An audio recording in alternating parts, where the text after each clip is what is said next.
Hello दोस्तों, स्वागत है आपका आपके यूट्यूब चैनल एग्जाम 91 पे। चलिए हम लोग आज जो है मैथ की प्रैक्टिस सेट स्टार्ट करने वाले हैं। अभी तक हम लोग प्रीवियस ईयर के कर रहे थे, अब हम लोग मैथ की प्रैक्टिस सेट स्टार्ट करेंगे। ठीक, देखिए क्योंकि मैथ का इसका जो आपने देखा होगा लास्ट ईयर के जो 2 पेपर मैंने कराए हुए हैं, आपने देखा होगा कि उसमें पेपर का लेवल कितना हार्ड था।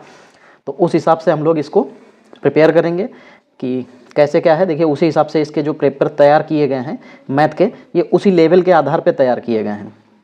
ठीक है, क्योंकि बहुत से बच्चों की कंप्लेंट थी कई जगह पे कि सर वो ऐसा नहीं करा रहे हैं, वो ऐसा नहीं करा रहे हैं। देखिए मुझे दूसरे से मतलब नहीं है, देखिए मैं अपना करा रहा हूँ। ठीक है, तो मैं आपको अपने तरीके से जो भी मैं कराऊँगा वो मेरे हिसाब से होगा। ठीक, चलिए देखिए पहला क्वेश्चन है, आनंद अपनी आय का 75% खर्च करता है और शेष जमा करता है। यदि उसकी आय में 20% की वृद्धि हो जाती है तो बचत राशि कितने प्रतिशत होगी। ठीक, देखो आनंद के पास हमने मान लिया 100 रुपये थे। ठीक, अब इस 100 रुपये में उसने क्या किया, ये 75 उसने खर्च कर दिए, बचाए कितने 25%। ठीक, अब उसने क्या कहा कि उसकी आय में 20% की वृद्धि हो जाती है, तो अब उसकी आय कितनी हो गई 20%। ठीक, तो बचत राशि अब 20 का 75% निकालेंगे तो कितना आ जाएगा 90। ठीक, और बचेगा कितना 30, क्योंकि 120 में से 90 निकल गया तो 30 बचा। आप सोच रहे होंगे कि 120 का 90 कैसे आ गया। देखिए 120 का 75%, आपको पता है 75 होता है 3/4।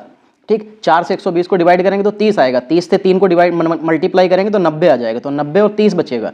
अब उसने क्या पूछा, तो जो बचत राशि में कितने प्रतिशत की वृद्धि हुई। पहले बचत 25 की थी, अब 30 की हो गई, तो कितने बढ़ गए 5 रुपये बढ़ गए। किस पे बढ़ गए 25 पे बढ़ गए। प्रतिशत निकालने के लिए 100 से गुणा, 25 एकम 25 चक्कू, तो 5 चक्कू 20, तो ये कितना मिल गया हमको 20। यानी कि उसकी वृद्धि कितने की हुई, तो उसकी वृद्धि हुई है 20% की। कितनी हुई है 20% की। ठीक, तो आंसर क्या सही आ जाएगा, ये बी वाला बिल्कुल सही आ जाएगा। ठीक, चलिए अगला देखते हैं कि एक वृत्त की परिधि जो दे रखी है, कितनी दे रखी है 4πp दे रखी है, और इसकी परिधि अगर 8p कर दी जाए तो इसका क्षेत्रफल। तो देखो सबसे पहले अगर हम लोगों को यहाँ पे जो है r निकालना पड़ेगा, जो पहला वाला आ रहा है, फिर दूसरा वाला r निकालना पड़ेगा, फिर हम लोग ये देखेंगे कि पहले वाले का क्षेत्रफल कितना था और दूसरे वाले का क्षेत्रफल कितना होगा। बस हमें इतना करना है। चलिए देखिए पहले वृत्त की परिधि होती है 2πr।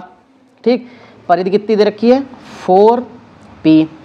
ठीक, 2 से 4 डिवाइड कर दो तो 2p आ जाएगा। ठीक, अब देखिए अब उसके बाद में हमारे पास क्या बचा, अब हमको r चाहिए था, तो देखो r इक्वल टू क्या हो जाएगा, ये 2p, और ये पाई कहाँ आ जाएगा बटे में। ठीक, इतना समझ गए आप लोग। चलिए फिर उसने क्या कहा, अब उसकी वृत्त की परिधि कितनी कर दी जाए 8p कर दी जाए। तो अब देखो उसके हिसाब से अगर 8p के हिसाब से निकाला जाएगा तो देखो 2πr1, क्योंकि यहाँ से एक और r मिलेगा तो ये r1 हो जाएगा। ये कितनी है 8p है, देखो 2 से 4 इसको डिवाइड कर दो 4 टाइम्स जाएगा, तो कितना बचेगा r1 is equal to 4p upon में कितना पाई। ठीक, हमको ये मिल गया।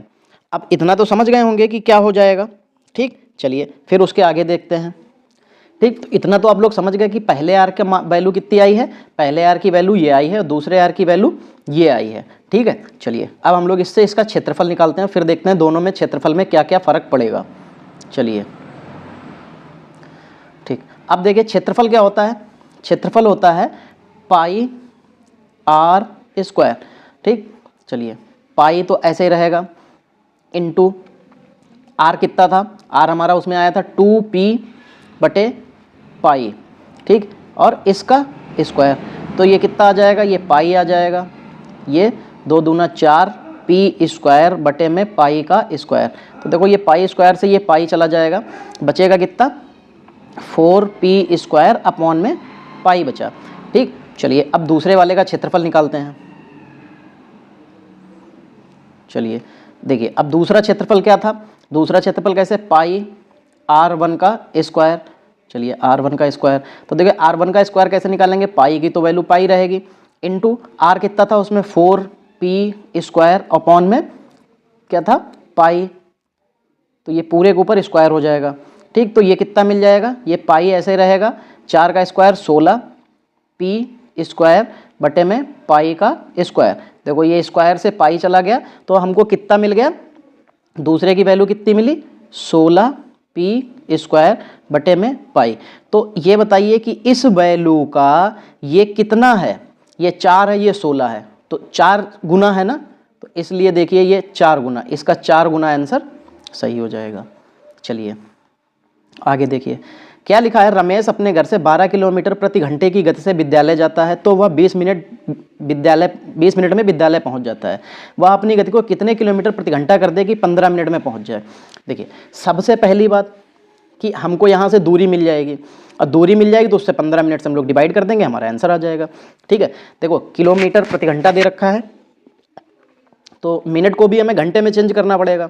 ठीक, या हम उसको किलोमीटर से मीटर में चेंज कर लें भाई, तभी तो हम लोग आंसर लगा पाएं। क्योंकि देखो जब तक हमारे पास एक यूनिट में वैल्यू नहीं होगी तब तक हम सवाल नहीं लगा सकते। तो देखो 12 को चेंज कर लो, 12 को हम चेंज कर देंगे किस में, किलोमीटर से मीटर पर सेकंड में चेंज कर देंगे। तो 6 दूनी 12, 6 तियाँ 18, तो 5 दूनी 10/3 मीटर पर सेकंड।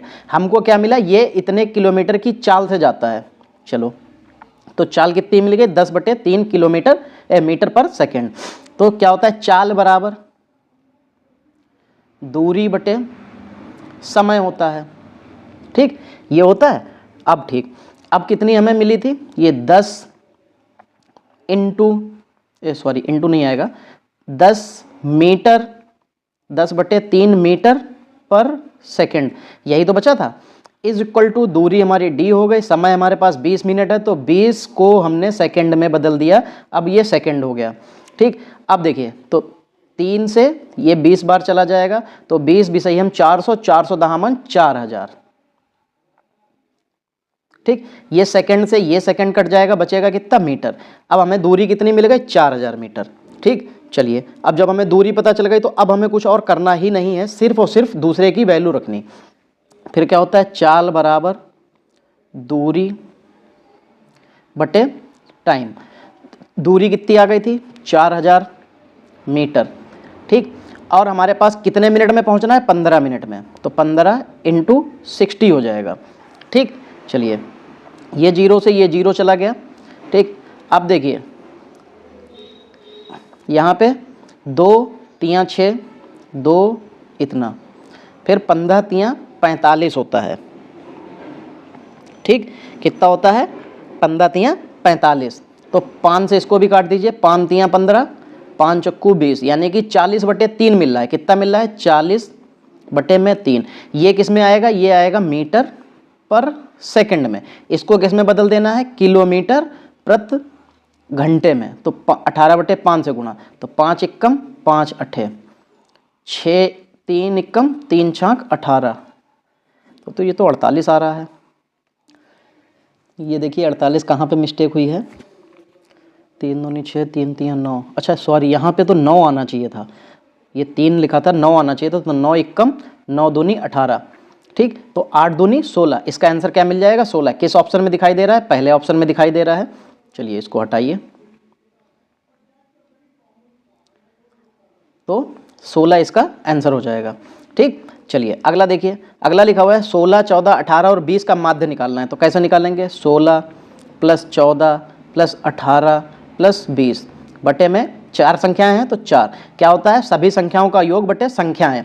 ठीक, नंबर ऑफ कितने थे ये बताना। तो 16 14 30, 30 20 50, 50 10 60 और 8 68, तो 68 बटे में 4, 4 से 17 टाइम्स जाएगा, 17 चक्कू 68, तो ये आपको ये आंसर मिल जाएगा। ठीक, देखिए कैलकुलेशन को थोड़ा सा ध्यान में हमेशा रखिएगा, क्योंकि कैलकुलेशन अगर आपकी फंसी तो आपका सवाल फंसा। आप कैलकुलेशन को जितना फास्ट करेंगे और जितना अच्छे से एक्यूरेट करेंगे, आपका सवाल का आंसर उतने ही अच्छे से आ जाएगा। चलिए फिर यहाँ पे क्या लिखा हुआ है, 5 घड़ियाँ क्रमशः 30, 36, 40, 48 सेकंड के अंतराल पर बजती हैं। एक समय विशेष पर वे एक साथ बजने लगती हैं, वे कितने समय बाद एक साथ बजने लगेंगी। तो हम लोग क्या करते हैं, सभी का एलसीएम ले लेते हैं, यही तो करते हैं भाई, सभी का एलसीएम ले लीजिए, और सभी का एलसीएम लेने पे हमें जो भी मिलेगा वो हमारा आंसर आ जाएगा। चलिए देखिए, ये सेकंड पे है तो मिनट में बताना है, तो 60 से भाग दे देना पड़ेगा लास्ट में बस। तो देखो यहाँ पे 36 कितना आ जाएगा, 2 18, 2 9, 3 तियाँ और 3 एकम 3, तो कितना मिला, इधर लिख लेते हैं, 2 × 2 × 3 × 3, ये 36 का मिला। चलिए अब 40 का निकालते हैं, 40 2 20, 2 10, 2 25, कितना मिल गया? 2 गुणे 2 गुणे 2 गुणे 5, इतना मिला। चलिए अब इसके बाद 48 का निकालते हैं। चलिए 48, तो 2 से 24, फिर 2 से 12, 2 से 6, 2 3 और 3 एकम 3, तो कितना कितना मिल गया? 2 गुणे 2 गुणे 2 गुणे 2, 4 बार 2 था, 16 3 48, ठीक, गुणे 3। तो अब इतना सब कुछ मिल चुका है हमको, ठीक, सभी के फैक्टर मिल गए हैं। और एलसीएम में क्या करते हैं? एलसीएम में जो वैल्यू जितने बार होती है वो तो लिखते ही हैं, ठीक है, सबके पास है तो भी लिखते हैं, अगर जो सबके पास नहीं है तो वो नहीं, वो उसको भी पुट कर लेते हैं, ठीक। एलसीएम का मतलब यही होता है। एचसीएफ का मतलब क्या होता है? एचसीएफ का मतलब होता है कि जो वैल्यू जिस सबके पास होनी चाहिए। चलिए तो देखिए इसमें 2 सबसे ज़्यादा बार है, 4 बार, तो सबसे पहले बार यही लिख लो, ठीक, ये 4 बार लिख लिया। फिर देखो 3 3 कितने बार है? 3 ऊपर में 2 बार है, तो 1 बार 3 और ये 2 बार। अब 1 5 बार है तो इसको भी लिख लीजिए। अब गुणा करते हैं, 2 दूना 4, 4 दूना 8, 8 दूनी 16, 16 तीन 48, 5 तीन 15, 15 दूनी 30, दूना 60, दूना 120, 120 दूना 240, 240 तीन 24 तीन 72, 720। तो ये 720 मिल गया। अब हमको उसको किस में बताना था? मिनट में बताना था, ठीक। तो मिनट में तो 60 से भाग दे देंगे, 6 12, 12 मिनट मिल जाएगा। देखिए सीधा सिंपल सा, कुछ नहीं करना पड़ा, एलसीएम लीजिए, 60 से डिवाइड कर दीजिए, आपका आंसर आपके हाथ में। कितना आंसर आया? 12, तो ये 12 आंसर हो गया। चलिए छठा सवाल देखते हैं। कविता ने जनवरी 2008 के महीने में साप्ताहिक परीक्षाओं में गणित में 25 में से इतने अंक प्राप्त किए, कविता का माध्य ज्ञात करना है, ठीक। 25 में से हैं, याद रखिएगा। देखिए यहाँ पे माध्य पूछा गया है और माध्य आपका एक तरीके का औसत होता है, 1 2 3 4। तो चलिए 16 14 30, 30 20 50, 50 और 10 60 और 8 68, और 68 यहाँ पे देखो 17। तो अभी हम लोगों ने पीछे ही एक ऐसा सवाल लगाया था, हाँ, चौथा वाला सवाल जो था सेम ऐसा ही था, ठीक। तो कितना आया था उसमें? 68, और यहाँ पे 4 संख्याएं, तो 4 से भाग दे दीजिए, 17, 17 आंसर इसका भी आ जाएगा। चलिए आगे देखिए, फिर यहाँ पे लिखा है एक त्रिभुज का परिमाप होता है। त्रिभुज का परिमाप क्या होता है? शीर्ष लंब की लंबाई के बराबर, शीर्ष लंब की लंबाई से बड़ा, शीर्ष लंब की लंबाई से अदर, शीर्ष लंब की लंबाई से छोटा। त्रिभुज का जब परिमाप पूछा जा रहा है, तो त्रिभुज की जो परिमाप होता है वो सभी भुजाओं का योग होता है। क्या होता है? तो सभी भुजाओं का योग होता है, ठीक। अब अगर जब सभी भुजाओं का योग करेंगे तो जो शीर्ष लंबाई, जो शीर्ष लंब होगा उसकी लंबाई से हमेशा बड़ा ही आएगा। बराबर, छोटा, आधा ये कभी नहीं आ सकता। तो क्या आएगा? बड़ा आएगा। ये तो सीधा मुंह जवानी वाला सवाल था जिसको आप पढ़ के आंसर दे सकते थे। चलिए 8 नंबर देखिए, 40 किलोमीटर प्रति घंटा की चाल से चल रही गाड़ी एवं दूसरी 60 किलोमीटर प्रति घंटा की चाल से, दोनों एक दूसरे के विपरीत दिशा में चल रही हैं।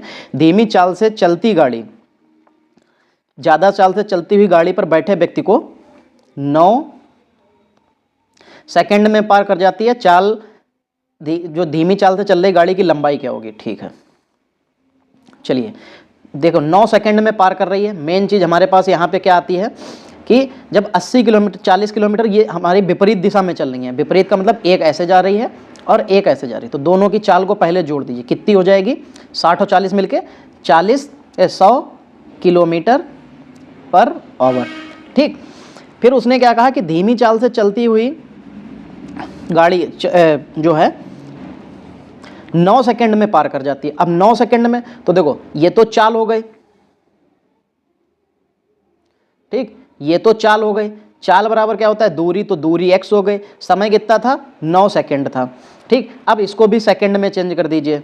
चलिए इधर ही चेंज कर लेते हैं, 100 गुणे 5/18 मीटर पर सेकंड, ये हो जाएगा, ठीक। अब अगर ये हो गया हमारे पास सॉरी, देखिए तो अब क्या हो जाएगा? 9 एकम 9 दूनी 18, 2 एकम ये 50 बार जाएगा, ठीक। तो 50 का 5 से गुणा करेंगे, हमको कितना मिल जाएगा? 250। कितना?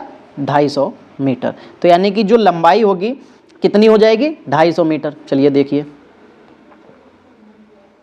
ये देखिए 250 मीटर आपको दिखाई दे रहा है किस ऑप्शन में? सी वाले ऑप्शन में 250 मीटर दिखाई दे रहा है, तो 250 बिल्कुल सही हो जाएगा।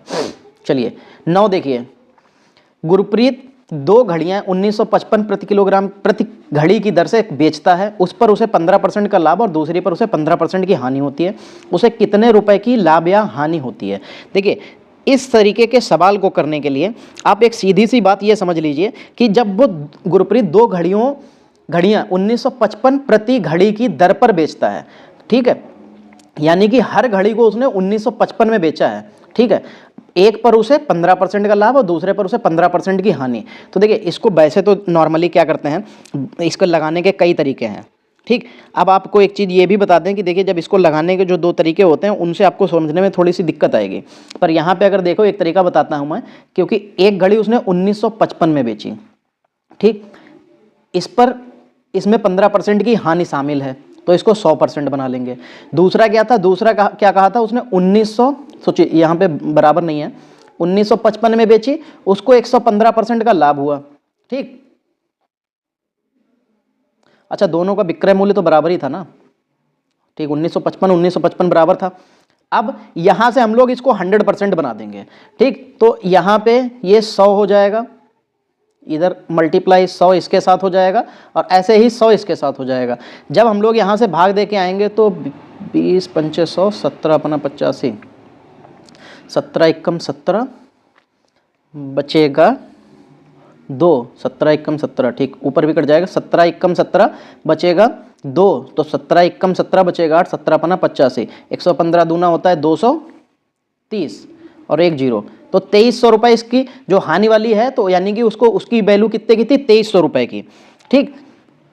और इस पे देखिए, तो 5 दूनी 10, 5 तियाँ 15, 5 तियाँ 15 बचेगा 4, 5 नेम 45, 5 एकम 5, तो 23 सत्ते, ठीक है। चलिए इसको भाग देते हैं, ये देखिए, ये 23 जो है इसको डिवाइड कर देंगे, कितना आ जाएगा, 23 एकम 23 बचेगा 16 और ये 7 बार चला जाएगा 161, 23 सत्ते 161 होता है 17 और गुणे में 100 था तो कितना आ जाएगा 1700, ठीक। चलिए अब इन दोनों को जोड़ लेते हैं,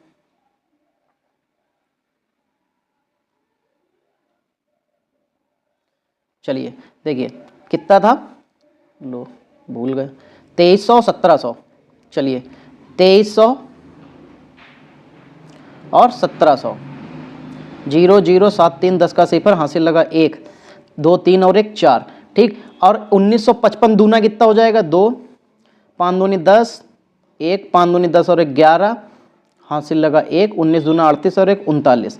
तो अगर उसने 1955 रुपए की एक घड़ी बेची थी तो दो घड़ियां कितने की हो जाएंगी, 1910 रुपए की। अब इससे घटा देंगे तो हमको कितने रुपए मिल गए, 90 रुपए। हमारा जो है हानि कितने की हो जाएगी, 90 रुपए की, क्योंकि उसने घड़ियों की कीमत थी 4000 रुपए दो घड़ियों की, लेकिन उसने दो घड़ियां बेची कितने की, 3910 रुपए की। तो हमको इसमें हानि कितने की हो जाएगी, 10 रुपए की हानि हो जाएगी, 90 रुपए की हानि हो जाएगी, ठीक। तो समझ गए आप, दोनों को 100% बनाना है, वहां से इसको फिर लगाना है। चलिए 50 किलोमीटर की दूरी तय करने पर मैंने पाया कि यात्रा का 3/5 अभी शेष है, तो यानी कि ये 2/5 उसने चली होगी, क्योंकि अगर वो अभी 3/5 बची हुई है तो अभी चली किसने, 2/5 ही तो चली। तो देखो 50 का उसने, ये 50 बराबर है किसका, 50 किलोमीटर की दूरी करने पर, तो 50 किलोमीटर किसके बराबर है, x का 2/5 के बराबर है। तो ये 25 बार चला जाएगा और 25 पंचे 125 आ जाएगा, तो x बराबर कितना मिल जाएगा, 125, कुल दूरी निकल आई। इसमें कौन सी बहुत ज़्यादा सवाल, देखो लेंथी नहीं था, बहुत ज़्यादा इजी सवाल था ये, ठीक है। चलिए, एक चिड़ियाघर में कबूतर और खरगोश, देखिए ये सवाल आया था, ये भी मैं आपको बता दूं, ये ग्रुप डी में भी सवाल आया था कि एक चिड़िया खाना जो है उसमें कबूतर और खरगोश हैं, यदि उनके सिरों को गिना जाए तो उनकी संख्या 90 है, यदि पैरों को तो 224। चलिए देखिए, मैं इसको आपको समीकरण से बताता हूँ। देखिए अगर मैं आपको नॉर्मली तरीके से वैसे बताऊँगा तो देखिए उसमें आप थोड़ी सी समस्या में आएंगे, ठीक। चलिए देखिए, हमको पता है अच्छे से कि कबूतर और खरगोश सभी का एक एक सिर होगा, तो देखो कबूतर हो गया, ठीक, कबूतर के लिए x हो गया और खरगोश के लिए y हो गया। इन दोनों का सर कितने का है, उनके सिरों को, तो सिर कितने हैं, 90, ठीक। फिर उसने कहा जबकि पैर, तो कबूतर के पैर कितने होते हैं, 2, खरगोश के कितने होते हैं, 4, दोनों मिला के कितने के हैं, 224 के। अब देखिए यहाँ पे 2 है, यहाँ पे x है, अगर ऊपर वाले में हम लोग 2 से गुणा कर देंगे तो कितना आ जाएगा, 2x 2y बराबर 180। इनको घटा दीजिए। ठीक, घटाने में क्या होता है, साइन बदल जाते हैं, प्लस का माइनस, माइनस का प्लस हो जाता है। तो ये 2 से 2 चला जाएगा, 4 में से 2 जाएगा, 2y बचेगा। यहाँ पे इसमें से निकाल देंगे तो 20, 20 40 और 4 44, 44 बचेगा। 2 से जाएगा तो 22, यानी कि इस 22 को उठा के आप यहाँ रख दीजिए, ये उठ के इधर आ जाएगा तो ये माइनस हो जाएगा। तो 90 में से जाएगा तो 68 बचना चाहिए। कितना बचना चाहिए, 90 में से एक बार घटाइए, कितना बचना चाहिए, 22, तो 68 बचेगा। ठीक, चलिए इसका आंसर पीछे देखते हैं कितना आ रहा है। ये देखिए पहले ही ऑप्शन में आपको 68 दिखाई दे रहा है, तो देखिए कोई दिक्कत नहीं, आप समीकरण बना के ये सवाल लगाइए, कभी भी इसकी शॉर्ट ट्रिक्स पे मत जाइएगा। सवाल आप समीकरण बना के लगाएंगे तो उसके सही होने के चांसेस और ज़्यादा होते हैं गलत होने की जगह पे। आपकी पुस्तक की अलमारी में आपकी मनपसंद 5 पुस्तकें हैं। यदि आप उन 5 पुस्तकों को हर संभव संयोजन से रखना चाहते हैं और हर आधे मिनट में एक पुस्तक हटाते हैं तो उन्हें व्यवस्थित करने में कितना समय लगेगा। देखिए ये प्रायिकता का सवाल है, ये NCR से लगना चाहिए। ठीक, देखो ये ऐसे लगेगा NPR। ठीक, चलिए इसका मतलब होता है कि देखिए कितनी पुस्तकें हैं, 5 पुस्तकें हैं, तो 5 यहाँ पे। ठीक, फिर उन पुस्तक को हर संभव संयोजन से लगाया जा सकता है, तो 5 पुस्तकें कितने तरीके से लगाई जा सकती हैं, 5 तरीके से। तो इसका मतलब हो गया ये बन गया जाके फैक्टोरियल 5, और फैक्टोरियल 5 निकालिए तो फैक्टोरियल का मतलब होता है 5 गुणे 4 गुणे 3 गुणे 2 गुणे 1। जिस नंगे के आगे फैक्टोरियल लगा होता है तो वो 1 तक लेके जाई जाती है। तो आ जाएगा 5 चक्कू 20 3 60 दूना 100, 5 चक्कू 20 3 60 दूना 180, सॉरी 60 दूना 180 कब से होने लगा, 5 चक्कू 20 3 60 दूना 120। देखिए ऐसे ही पेपर में सवाल गलत होते हैं, जो हम एक बार पढ़ जाते हैं वही बार बार पढ़ते रहते हैं। ठीक, 120 अब हमको मिल गया।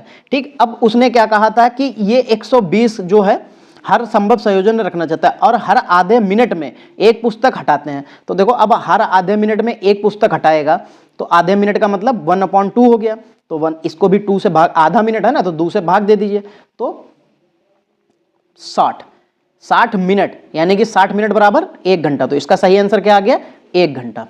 चलिए आगे देखते हैं, पहले इसको समाप्त करते हैं। चलिए लिखा हुआ है नीमो की आयु 23 वर्ष 1 महीना है और श्याम की आयु 18 वर्ष 7 महीने है, और बानो श्याम से उतनी बड़ी है जितनी नीमो से छोटी है। ठीक, बानो की आयु क्या होगी, देखो सबसे पहली बात तो इन दोनों को जोड़ो, आधा कर दो, जो आएगा वही उसकी एज हो जाएगी। तो 23 साल और 1 महीना। ठीक, ये कितने का था, 18 साल और 7 महीने। ठीक, 7 और 1 8 महीने हो गया, इधर से 8 और 3 11 और 2 और 1 3 4 हो गया। ठीक, चलिए आगे देखते हैं। ठीक, अब देखिए जब इसको भाग देंगे तो हम लोग फंस जाएंगे। 41/8, तो इसको भी महीने में चेंज कर देते हैं। 41, 1 साल में 12 महीने होते हैं, तो 41 साल में कितने महीने हुए, तो 12 एकम 12, 1 हासिल, 12 चौक 48 और 1 49, 492 महीने हुए, और 8 और जोड़ दीजिए तो कितने महीने हो जाएंगे, 492 में जोड़ देंगे तो 500 महीने। और 500 महीने मैंने क्या कहा था कि दोनों को उम्र को जोड़ना है और आधा कर देना, तो आधा कर दीजिए तो 250 महीने आ गया।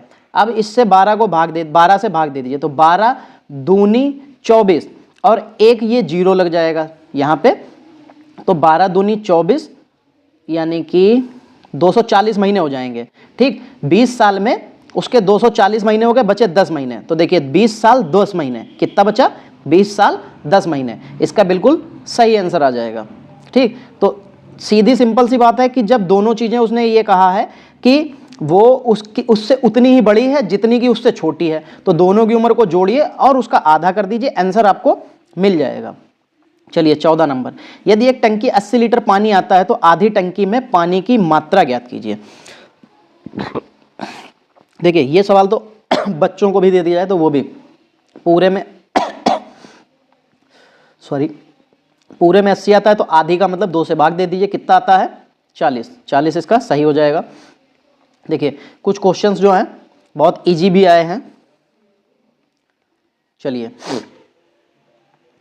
यदि 21 गायें चराने 21 गाय उतना चारा खाती हैं जितना 15 भैंसें। तो यानी कि ये कह सकते हैं कि 15 भैंसें जो हैं वो 21 गाय के बराबर खाती हैं। ठीक, तो यहाँ से बराबर कर दीजिए, 3 सत्ते 21, 3 पचे 15, यानी कि ये कह सकते हैं कि 7 काऊ बराबर 5 बफेलो। ठीक, यही तो हुआ। फिर उसने क्या कहा कि तो कितनी गायें उतना चारा खाएंगी जितनी भैंस, कितनी 35 भैंसें। तो इसको 35 बनाना है, 5 से 35 बनाना, तो कितने से गुणा होगा, 7 से। तो इधर भी हमारा 7 से ही गुणा होगा कि अगर 5 के 7 गुने पे 35 है तो 7 के 7 गुने पे 49, यानी कि 35 अगर भैंसें खाएंगी तो 49 गाय खा सकती हैं। तो 49 इसका सही आंसर हो जाएगा।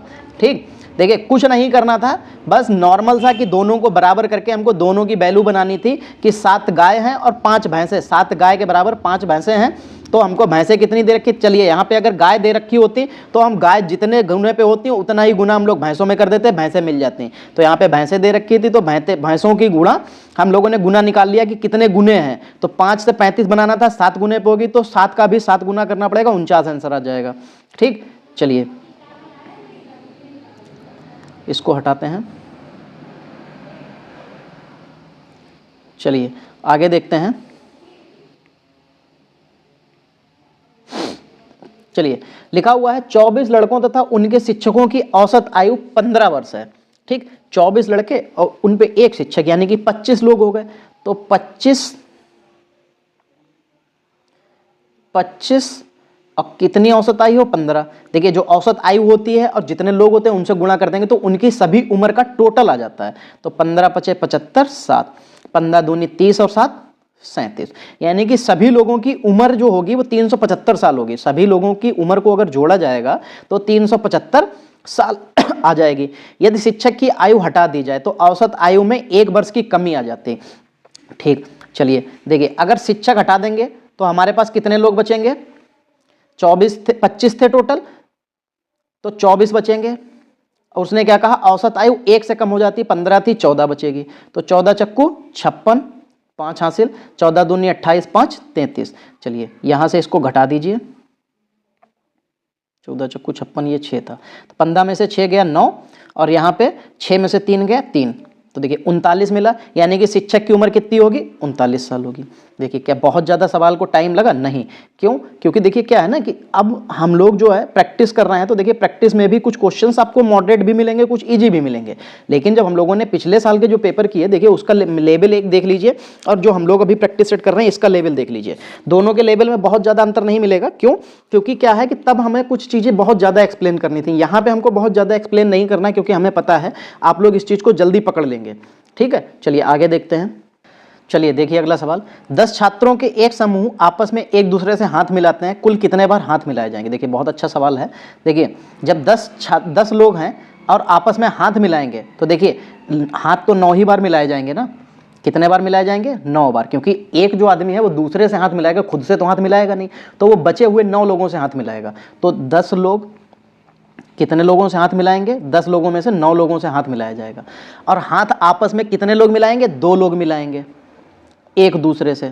ठीक, 2 इक्कम 2 पचे 9 पचे 45, कितना आंसर आ जाएगा, 45। यानी कि कुल कितने बार हाथ मिलाया जाएगा, 45। देखिए इसको ऐसे भी समझ सकते हैं कि NCR, ठीक, टोटल कितने बार हाथ मिलाना है, 1 बार, कितने लोग मिलाएंगे, 10 बार। तो देखिए यहाँ पे 10 जो है, 10 लोग कितने कितने एक दूसरे से हाथ मिला रहे हैं, तो 10 लोग 9 ही लोगों से तो हाथ मिलाएंगे। 10 लोग हैं लेकिन 9 लोग एक दूसरे से हाथ मिलाएंगे, क्योंकि 10वां अपने आप से हाथ नहीं मिलाएगा, तो इसलिए 10 गुणे 9। जैसे यहाँ पे अगर 6 लोग होता तो 6 गुणे 5 करते, और हाथ कितने से मिला रहे हैं, एक दूसरे से मिला रहे हैं। तो यहाँ पे क्योंकि ये 2 फैक्टोरियल 2 बन जाता है, नीचे फैक्टोरियल 2 बन जाता है, तो 2 3 जा 5 दिया 15, यानी कि 6 लोग अगर हाथ मिलाते हैं तो 15 बार हाथ मिलाएंगे।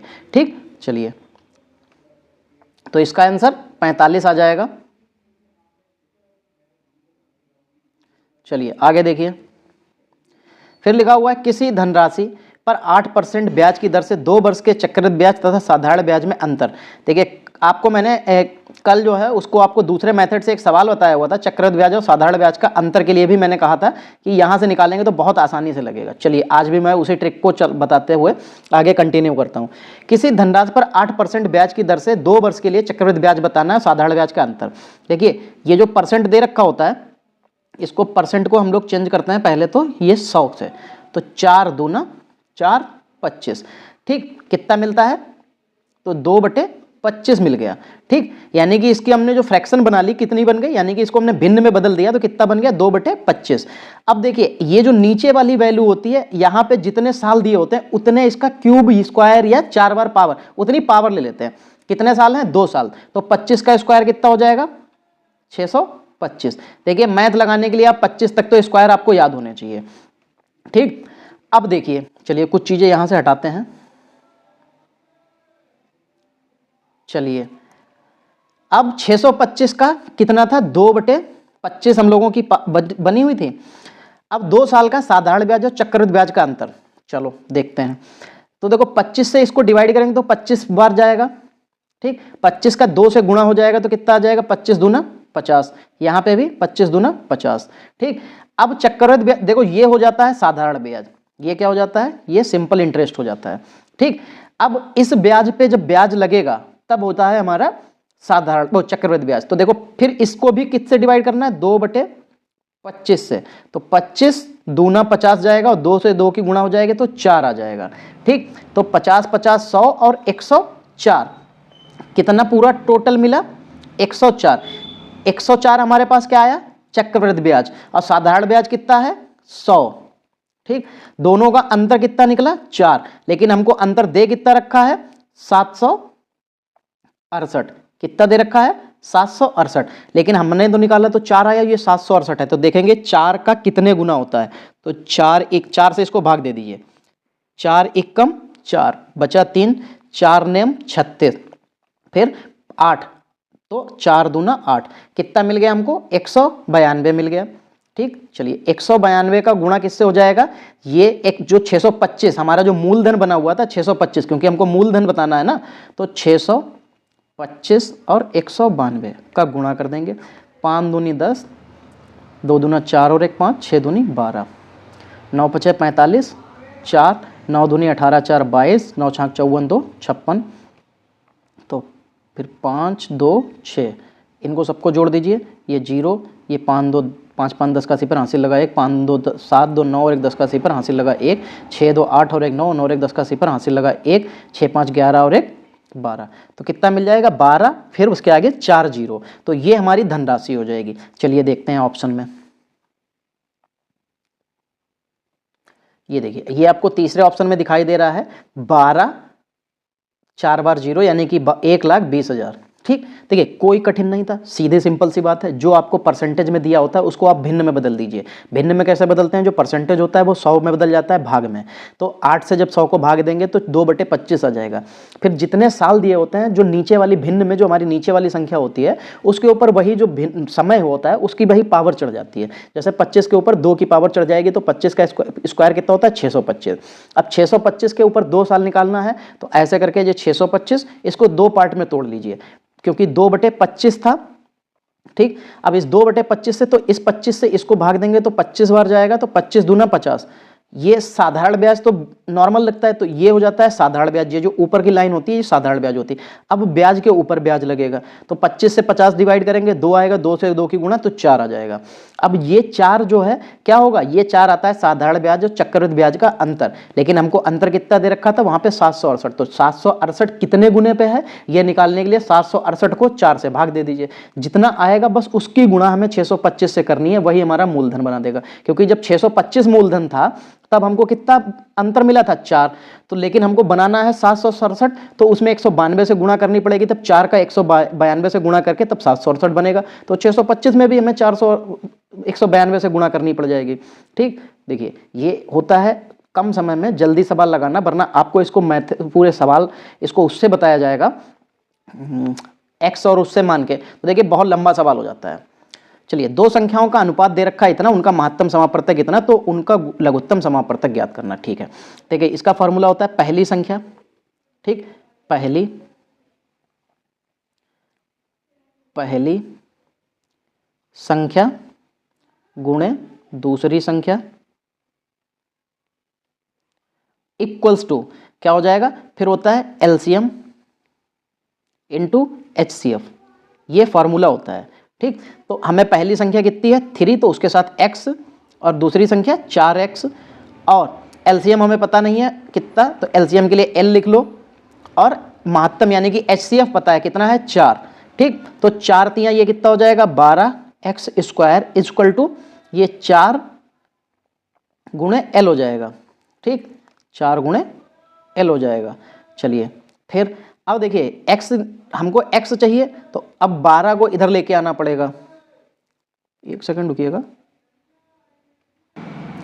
देखिए मैं सवाल को थोड़ा सा गलत समझ गया। देखिए यहाँ पे मैं गलती कर रहा हूँ, ये सवाल ऐसे तो लगने वाला नहीं। हमको यहाँ पे उसका लघुत्तम समावर्तक चाहिए, महत्तम यानी कि एचसीएफ तो दे ही रखा, तो हमें इतना सब कुछ करने की ज़रूरत ही नहीं है। ठीक है, चलिए देखिए इसको पूरे हटाते हैं और मैं आपको बताता हूँ ये कैसे लगेगा। देखिए जो हमारा महत्तम यानी कि एचसीएफ होता है, एचसीएफ हमेशा नंबर, दोनों नंबर एचसीएफ हमेशा वही होता है जो दोनों नंबर में कॉमन होता है। ठीक, तो जब कॉमन होगा तो ये हमारे पास कितना दे रखा था 3:4, तो यानी कि एचसीएफ कितना है 4, तो यानी कि वो 3 के साथ भी शामिल होगा और 4 के साथ भी, तो कितना बन जाएगा 12/16। ठीक, अब एक नंबर 12 होगा, एक नंबर 16 होगा, इसका अगर एचसीएफ निकाला जाएगा तो 4 आएगा, एलसीएम निकाल लेते हैं। तो 12 का 2 छंग 12, 2 तियां 6 और 3 इक्कम 3, फिर 16 का निकालिए तो 2 अट्ठे 2 चौके 2 दूना 2 इक्कम, तो देखिए 4 बार आया है तो 2 को 4 बार लिख लीजिए, 2 गुणे 2 गुणे 2 गुणे 2, फिर 2 बार तो था ही, क्योंकि जो चीज़ ज़्यादा बार होती है वही लिखी जाती है। फिर अकेला 3 था तो 3 को भी लिख लीजिए। अब गुणा कर दीजिए, 2 दूना 4 दूनी 8 दूनी 16, 16 3 48, तो इसका एलसीएम कितना आ जाएगा 48। ठीक, देखिए ये इतना सिंपल सवाल था, और जिसको मैं थोड़ा सा कॉम्प्लिकेटेड बना रहा था, ये कॉम्प्लिकेटेड नहीं होगा।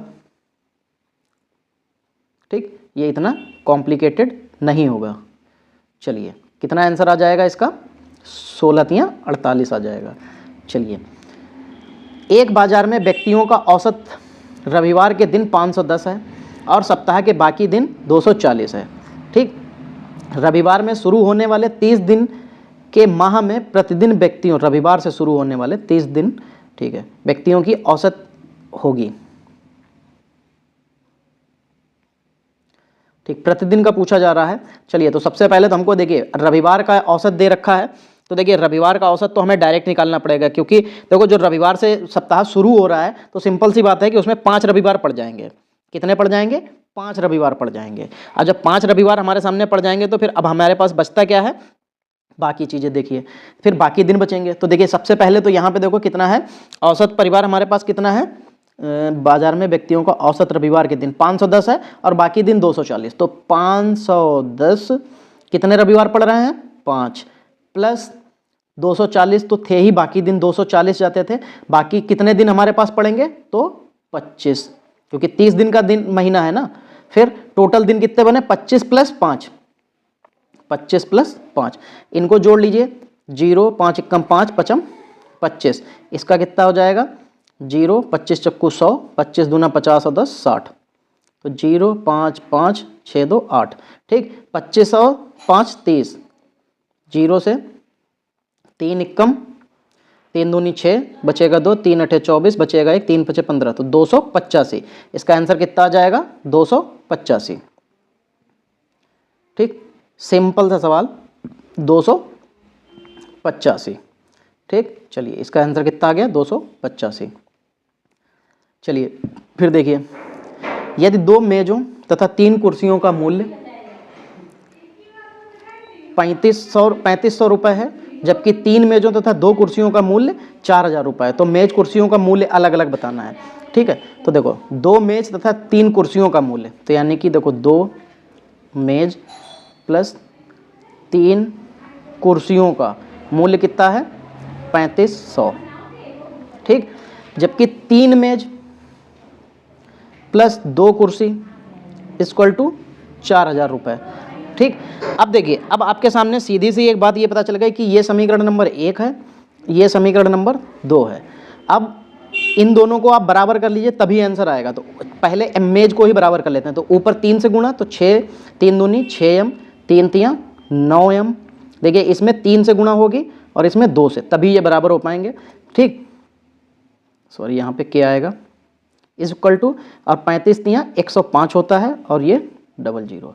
ठीक, फिर अब नीचे वाले में 2 से गुणा, 3 दूनी 6m प्लस 2 दूना 4k इज इक्वल टू 4 दूना 8000। अब इनको घटा दीजिए। ठीक, ये कट गया, 9 में से 4 गया तो ये 5 बचेगा, क्योंकि यहाँ पे लिखिए 5k बचेगा, और इसमें से जब घटा देंगे तो 8 10 में से 8 चला जाएगा, 2 बचेगा और 500 और, तो यानी कि 2500 बच जाएगा। ठीक, तो 5 पचम 25, तो k बराबर 500 रुपये।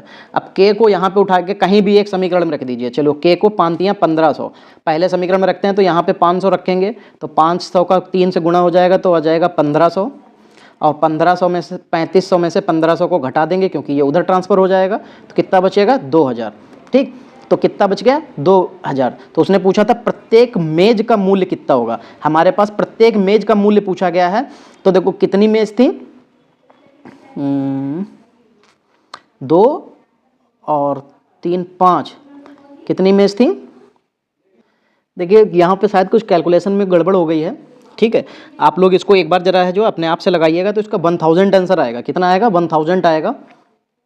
चलिए यहाँ से इसको साफ करते हैं, कितना आंसर आ जाएगा इसका, ये 1000 इसका आंसर आ जाएगा। ठीक है,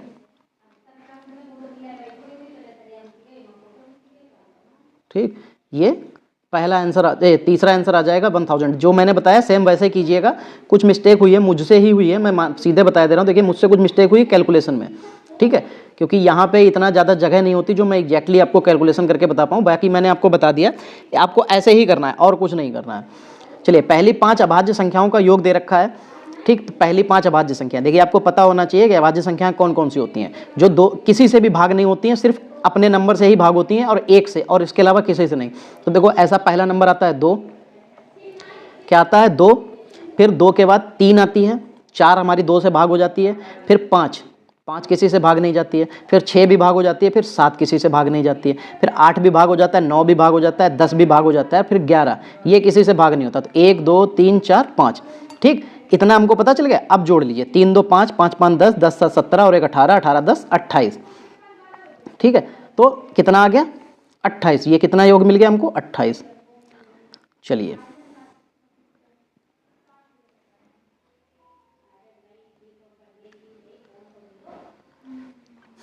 तेईस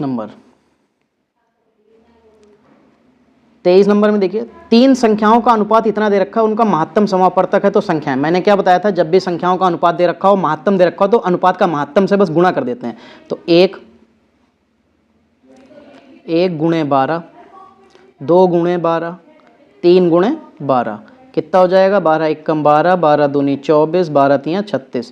तो क्या मिल जाएगा 12 24 36। ये कितने है, चौथे ऑप्शन में है। चलिए, एक कंपनी की वार्षिक आय हर वर्ष के बाद दोगुनी हो जाती है। यदि प्रारंभिक आय उसकी 4 लाख थी तो 5 वर्ष बाद, ठीक, हर वर्ष के बाद उसकी हो रही है। ठीक, तो पहले 4 थी। ठीक, अब 4 के बाद 1 साल ये बढ़ा तब कितनी हो गई 8 हो गई।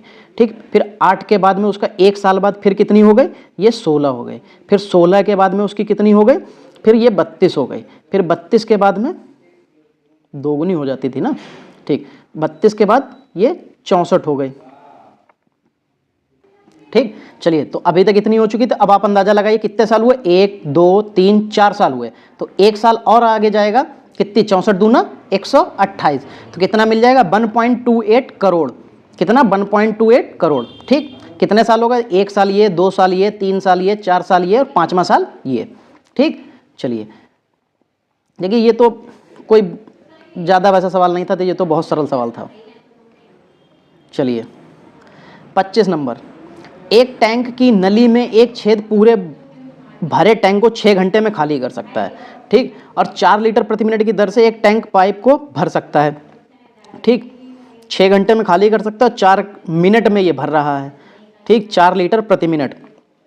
जब टैंक पूरा भरा हो तो पाइप को खोल दिया जाता है तथा टैंक छेद द्वारा 8 घंटे में खाली हो जाता है। देखिए इसका मैं समीकरण आपको बता दे रहा हूँ। ठीक है, और आप लोग इसको एक बार सॉल्व कर लीजिएगा। मैं इसको आपका आंसर बता दे रहा हूँ, देखिए क्योंकि टाइम हो रहा है, मुझे ऑफलाइन क्लास में भी जाना है अभी, ठीक है। चलिए मैं आपको इसका बताता हूँ कि कैसे क्या समीकरण बनेगा। देखो टैंक में मान लिया हम लोगों ने कि जो टैंक है उसकी क्षमता कितनी होगी, V लीटर की है, ठीक है, V लीटर की क्षमता है उसकी। फिर जो टैंक जो है वो खाली कितनी देर में करता है, तो जो पूरा B भरा होगा तब वो 6 जो है घंटे में खाली कर देता है। कितने, 6 घंटे में खाली कर देता है, यानी कि 6 लीटर पर घंटे में खाली कर देता होगा, तभी तो वो खाली कर पाएगा, ठीक। अब क्या हो जाएगा, इसको घंटे से हम लोग इसमें बदल देंगे, तो V, क्योंकि घंटे से बदलेंगे क्यों, क्योंकि यहाँ पे प्रति मिनट है तो इसको मिनट बना दीजिए, 6 × 60, ठीक। अब ये मिनट में हो गया, कितना हो जाएगा, V बटे में ये 36 360 मिनट, ठीक, ये 360 मिनट आ गया। अब उसने और भी एक चीज़ कही थी कि 4 लीटर प्रति मिनट की दर से एक पाइप टैंक को भरता है। जब पूरा टैंक भरा हो तो पाइप को खोल दिया जाता है तथा टैंक छेद द्वारा 8 घंटे में खाली हो जाता है। देखो अब कितने घंटे में खाली हो रहा है, 8 घंटे में। चलिए इसको यहाँ से हटाते हैं और फिर अब हम लोग अपने आगे का प्रोसेस बताते हैं कि क्या करना है, ठीक। तो देखिए ये हमने टाइम कितना निकाला था, B यहाँ पे पूरा किया था ये, और कितने देर में वो खाली कर रहा था, 8, सबसे लास्ट वाली लाइन पढ़िए, छेद जो है 8 घंटे में खाली कर रहा, तो 8 घंटे को ये भी मिनट में कन्वर्ट करना पड़ेगा, ठीक। फिर ये टोटल जो है V में से खाली कर रहा होगा, जितना टोटल होगा उसी में से तो खाली कर रहा होगा, ठीक। देखिए मैंने यहाँ पे ब्रैकेट्स गलत लगाए हैं, क्योंकि ब्रैकेट लगाएंगे तो ये पूरा प्रोसेस गलत हो जाएगा। गुणे 8 घंटे को मिनट में चेंज कर दिया, और ये कितना खाली कर रहा था, ये पूरे जो वॉल्यूम था हमारा उसका, जो जिसकी क्षमता थी उसके पूरे को खाली कर रहा है, ठीक। और ये सब किसके बराबर है, 4 लीटर प्रति मिनट की दर से। तो देखो 4, क्योंकि ये भी तो 8 मिनट में 8 घंटे में खाली हो जाता है, तब ये तो एक पाइप को खोल दिया जाता है। जब पाइप को खोला जाएगा तो दोनों पाइप खोलेंगे तो ये भी कितना हो जाएगा, 8 × 60 लीटर हो जाएगा। बस अब हम लोग यहाँ से जब इसको सॉल्व करके लेके आएंगे तो हमको B मिल जाएगा 5760, ठीक। देखिए ये मैंने अपने आप जो प्रैक्टिस सेट है ये मैंने घर पे सॉल्व किया हुआ था, इसलिए मैं आपको यहाँ पे बता रहा हूँ, ठीक है। आप लोग ध्यान दीजिएगा इस चीज़ को कि कैसे क्या किया है। अगर ना समझ में आए तो आप लोग एक बार कमेंट में बताइएगा, फिर मैं इसको आपको दूसरा विस्तारित तरीका दूसरे तरीके से बता दूंगा, ठीक है। तब तक के लिए आज जो है हम लोग क्लास को यहीं पे समाप्त करते हैं। अगर आपको जो है मेरा जो सेशन है वो अच्छा लगा तो वीडियो को लाइक कीजिए और चैनल को सब्सक्राइब कीजिए, ठीक है। मिलते हैं दोस्तों अगले क्लास में, तब तक के लिए जय हिंद।